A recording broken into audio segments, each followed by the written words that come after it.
గా నేర్చుకోవాలా? అప్టాక్స్ తో మా ఉచిత లైవ్ వెబినార్లలో చేరండి. ఆల్గో ట్రేడింగ్ కేవలం ₹10 బ్రోకరేజీ అందుబాటులో ఉంది. ఇప్పుడే అకౌంట్ ఓపెన్ చేయండి.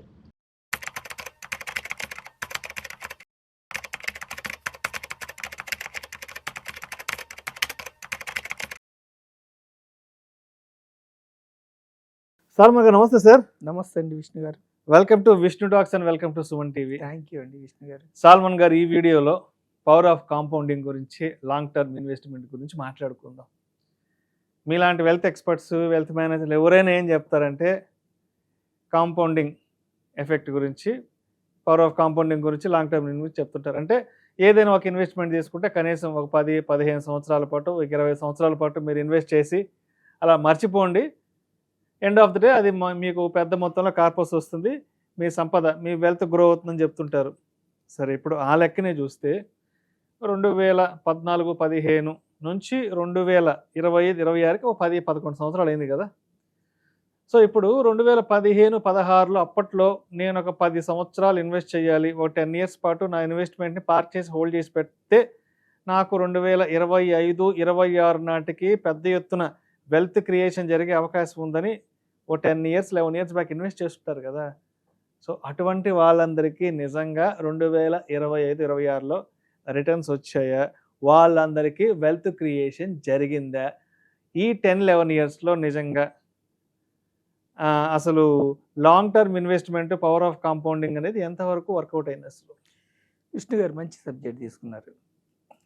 ఎందుకంటే మీరు అడిగిన ఉద్దేశంలో 2024 నుంచి ఇప్పటివరకు మార్కెట్స్ పెరగలేదు కాబట్టి, పైగా 86,000 వెళ్ళిన సెన్సెక్స్ ఇప్పుడు 77,000 ఉంది కాబట్టి 10,000 పాయింట్స్ వెనక్కి వచ్చారు కాబట్టి, మీ ఉద్దేశంలో 10 సంవత్సరాలు 12 సంవత్సరాల్లో వెల్త్ జనరేట్ కాలేదన్నది మీ ఉద్దేశమా, లేకపోతే తగ్గిందన్నది ఉద్దేశమా? తగ్గి ఉంటుంది, నాకు తెలిసి తగ్గిపోయి ఉంటుంది కదా. అయితే ఇక్కడ మన ప్రజలు అర్థం చేసుకోవాల్సింది ఏంటంటే, equities are not guaranteed products.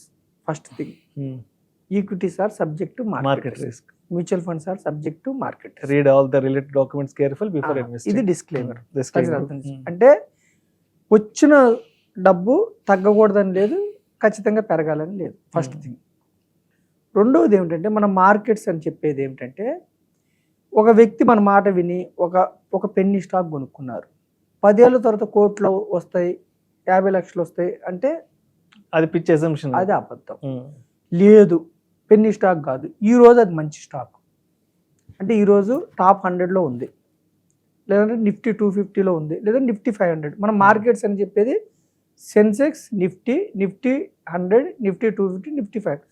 Nifty 500లోనే ఉంది ఆ స్టాక్. సపోజ్ 12 ఏళ్ళ తర్వాత ఆ స్టాకు జీరో అవ్వకూడదని ఏం లేదు, అది అర్థం చేసుకోండి. జీరో అవ్వచ్చు, లేదా ఆ స్టాకు 10 ఏళ్ళ తర్వాత కూడా పెరగకుండా అక్కడే ఉండొచ్చు, లేదా 70-80% ఎరోడ్ కూడా అవ్వచ్చు. సో నేను మార్కెట్స్ అని చెప్పేది ఏమిటి? మన మార్కెట్స్ అని చెప్పేది కేవలం నిఫ్టీ 500 అంటే గంపగుత్తగా 500 కంపెనీ స్టాక్స్ని, నిఫ్టీ 250 లేదా నిఫ్టీ మిడ్ క్యాప్ ఇండెక్స్ అంటే వీటిని మార్కెట్స్. ఇవి తీసుకుంటే విష్ణు గారు, లాస్ట్ 10 ఇయర్స్ 12 ఇయర్స్ చూసుకుంటే, ఈ సెన్సెక్స్ తీసుకున్న, నిఫ్టీ తీసుకున్న, నిఫ్టీ 2 మిడ్ క్యాప్ ఇండెక్స్ తీసుకున్న, నిఫ్టీ 12-13% కంఫర్టబుల్గా వస్తాయి. 12% అంటే అర్థం ఏమిటి? ప్రజలు అర్థం చేసుకోవాల్సింది. సపోజ్ ఈరోజు 10 లక్షలు పెట్టారు, ప్రతి 6 సంవత్సరాలకి డబుల్ అయింది. అంటే 10 లక్షలు 6 ఏళ్ళకి 20, 12 ఏళ్ళకి 40 లక్షలు అవుతుంది. ఇప్పుడు మీ క్వశ్చన్ నాకు అర్థం, 40 లక్షలు అయింది. సపోజ్ 2014లో పెట్టింది, 2024లో 40 లక్షలు అయింది, 12% ఎగ్జంప్షన్ ఇస్తే అక్కడ నుంచి తగ్గింది కదా. 40 ఏమవుతుందంటే 35 అవుతుంది, లేదా 32 అవుతుంది, కానీ అసలు తగ్గదు. ఓకే, పెట్టిన అమౌంట్ తగ్గదు, క్యాపిటల్ ఇన్వెస్ట్మెంట్ తగ్గదు, మూలధనం తగ్గదు. ఎప్పుడు మోర్ దాన్ 10 ఇయర్స్ ఉంటాయి. ఏం చెప్తున్నాం మన మార్కెట్స్? బ్రాడర్ మార్కెట్స్ ఉంటాయి. సెన్సెక్స్ 100 పాయింట్ల దగ్గర స్టార్ట్ అయింది 45 ఏళ్ల క్రితం, ఈరోజు 77,000. ఈరోజు 3వ ప్రపంచ యుద్ధం వస్తే కూడా 77,000 వచ్చి 70,000 అవుతుంది, 65,000 అవుతుంది. అయితే ఇక్కడ ప్రజలు అర్థం చేసుకోవాల్సింది ఏంటంటే, ఇప్పుడు మనం 10 లక్షలు పెట్టాడు 2014లో, 40 లక్షలకి వెళ్ళింది. 86,000 సెన్సెక్స్ అప్పుడు 40 లక్షలకి వెళ్ళిందండి. 77,000 సెన్సెక్స్ 35కి వచ్చింది అనుకోండి, మీకు అవసరం ఉంటే తీసుకోండి, మూలధనం తగ్గలేదు కదా. లేదనుకోండి మళ్ళీ వెయిట్ చేస్తే ఈక్విటీస్లో ఏమిటి, మళ్ళీ వెయిట్ చేస్తే మళ్ళీ పెరుగుతుంది. అంటే ఇది జస్ట్ ఎకానమీకి రిప్లికా సెన్సెక్స్ నిఫ్టీ. అవి అంటే మోర్ దాన్ 10 years ఉంటే మీరు ఏ సంవత్సరం స్టార్ట్ చేయండి అండి. 79లో సెన్సెక్స్ స్టార్ట్ అయింది, 79లో స్టార్ట్ చేసిన, 80లో స్టార్ట్ చేసిన, లేదు రీసెంట్గా మీరు సపోజ్ 2014లో స్టార్ట్ చేసిన, ఎవరైతే 10 years ఉంటున్నారో వాళ్ళకి నెగిటివ్ రిటర్న్స్ రావట్లేదు. ఇక్కడ ప్రజలు అర్థం చేసుకోవాలి, మరి నెక్స్ట్ 10 yearsకి నెగిటివ్ రిటర్న్స్ రావా? 99% రావు 10 years ఉంటే. అప్పుడేమైనా మూడో ప్రపంచ యుద్ధమో ఇంకేదైనా వచ్చిందో ఆ సంవత్సరం తగ్గే అవకాశం ఉంది. కానీ అర్థం చేసుకునే విషయం ఏంటంటే కోవిడ్ లాంటి సిచ్యువేషన్ వచ్చి 30 to 40% డౌన్ అయింది అనుకోండి, లేదంటే 2008 గ్లోబల్ క్రైసిస్ లాంటి క్రైసిస్ వచ్చి 60% మార్కెట్ డౌన్ అయింది, ఆ సంవత్సరం నెగిటివ్ పర్సెంటేజ్ వచ్చే అవకాశం ఉంది. కానీ నెక్స్ట్ ఇయర్ మళ్ళీ బౌన్స్ బ్యాక్ అవుతుంది. సో మనం ఏమంటుంటే లాంగ్ టర్మ్ ఇన్వెస్ట్మెంట్లో నిజం ఉంది, కానీ ఎఫ్డి లాగా ఖచ్చితంగా ఎవ్రీ ఇయర్ పెరుగుతుందా? పెరగదు. మరి ఏమవుతుంది? 2014లో స్టార్ట్ చేసాము, 2024కి పీక్కి వెళ్ళింది, తగ్గితే మళ్ళీ మీ లాభం తగ్గుతుంది, అసలు తగ్గదు.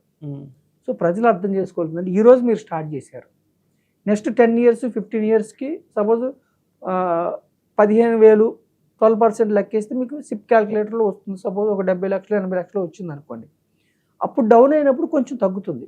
అసలు సిప్ రూపాయన పెట్టిన వాళ్ళకి డౌన్ మార్కెట్లో మిక్కిలి అడ్వాంటేజ్. నేను చెప్పింది ఇందాకంతా లంసమ్ ఎగ్జాంపుల్. సిప్ రూపాయన పెట్టిన వాళ్ళకి ఈ 2 సంవత్సరాలు గోల్డెన్ పీరియడ్ అండి. అందుకే మన మార్కెట్స్లోకి నెలకి 32,000 కోట్లు వస్తున్నాయి, రోజుకి 1000 కోట్లు వస్తున్నాయి సిప్ రూపాయన. అవగాహన పెరిగింది. ఎఫ్ఐఐలు ఇంతకుముందు కార్పొరేట్స్లో మనకి 22% హోల్డింగ్ ఉన్న పర్సంటేజ్ని 14కి వచ్చారు, వాళ్ళు వెళ్ళిపోయి బయటికి. అయినా మన డొమెస్టిక్ ఇన్వెస్టర్స్ మన యొక్క మార్కెట్స్లో మన కంపెనీస్లో ఓనర్షిప్ పెంచుకుంటున్నారు. అంటే ఎఫ్ఐఐల మీద మన మార్కెట్స్ ఇంతకు ముందులాగా ఓవర్గా డిపెండ్ అవ్వట్లేదు, కొంతవరకు డిపెండ్ అవుతుంది. ఇంకొంతకాలం పోతే మన డొమెస్టిక్ ఇన్వెస్టర్స్ మీద ఆధారపడి ఉంటుంది. సో మళ్ళీ ఎఫ్ఐఐలు వెనక్కి తిరిగారు, మళ్ళీ మార్కెట్స్ పెరిగే అవకాశం ఉంది. నేను చెప్పేది ఏమిటంటే విష్ణు గారు మీ ద్వారా, లాంగ్ టర్మ్ ఇన్వెస్ట్మెంట్లో నిజం ఉంది, కానీ గుర్తుంచుకోవాల్సిందంటే నాట్ గ్యారంటీ. పడినప్పుడు కొంచెం తగ్గుతుందా, లాభం తగ్గుతుంది, కానీ అసలు తగ్గదు. అసలు కూడా తగ్గింది అనుకోండి, ఒక అన్ఫార్చునేట్ కండిషన్లో 70% పడింది అనుకోండి మార్కెట్, అంటే 77,000 సెన్సెక్స్ 35,000కి వచ్చింది అనుకోండి. అసలు అలాంటి సిచ్యువేషన్ రాదు, వచ్చింది అనుకోండి మళ్ళీ 6 నెలల్లో 1 year బౌన్స్ బ్యాక్ అవుతుంది. అంటే ఇది ఎకానమీ, ఈ కంపెనీస్ అంటే ఎకానమిక్ సూచిక. ఈ కంపెనీస్ లేకపోతే దేశం లేదు. ఈ companies goods and services produce చేయకపోతే అసలు దేశంలో ఎవరేం ఉత్పత్తి ఆగిపోతుంది.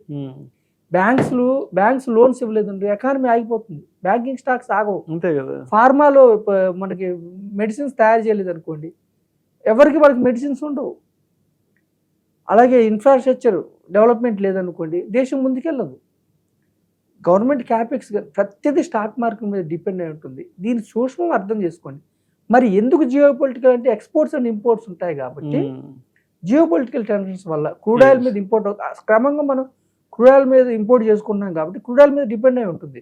క్రమంగా మనం ఆ ఇంపోర్ట్ డిపెండెన్సీ తగ్గించుకుంటున్నాం. అందుకే మనం క్రమంగా సోలార్ వైపు మడుతున్నాం. మన ప్రధానమంత్రి గోల్డ్ ఇంపోర్ట్స్ తగ్గించడానికి సెస్ చేసాం, మన డాలర్స్ బయటకు వెళ్ళకుండా. అంటే ఇవన్నీ చేస్తున్నాం. అంటే స్టాక్ మార్కెట్ లేకపోతే దేశమే ఉండదు. సో స్టాక్ మార్కెట్స్ ఎప్పుడు ముందుకెళ్తాయి, మరి గ్యారంటీయా? షార్ట్ పీరియడ్లో మీకు ఇబ్బంది ఉంటుంది. అందుకని ఇది అర్థం చేసుకొని మీరు కంపెనీస్లో ఓనర్స్ అయితే ఖచ్చితంగా 10 నుంచి 15 ఏళ్ళు ఉంటే ఖచ్చితంగా ధనవంతులు అవుతారు, లాభం తగ్గుతుంది, కానీ మళ్ళీ బౌన్స్ బ్యాక్ అవుతుంది. ఇది అర్థం చేసుకోవాలి ప్రజలు. Right sir, right sir. Thank you sir, thank you so much Salman garu. Thank you అండి. పవర్ ఆఫ్ కాంపౌండింగ్ అనేది లాంగ్ రన్లో ఎలా వర్కౌట్ అవుతుంది, మార్కెట్లు పడ్డా కూడా మన క్యాపిటల్ అమౌంట్ ఎరోడ్ కాకుండా ఏ విధంగా అక్కడ వర్క్ అవుతుంది దాని గురించి చాలా చక్కగా తెలియజేస్తే థ్యాంక్ యూ సో మచ్ అండి. థ్యాంక్ యూ అండి విష్ణు గారు.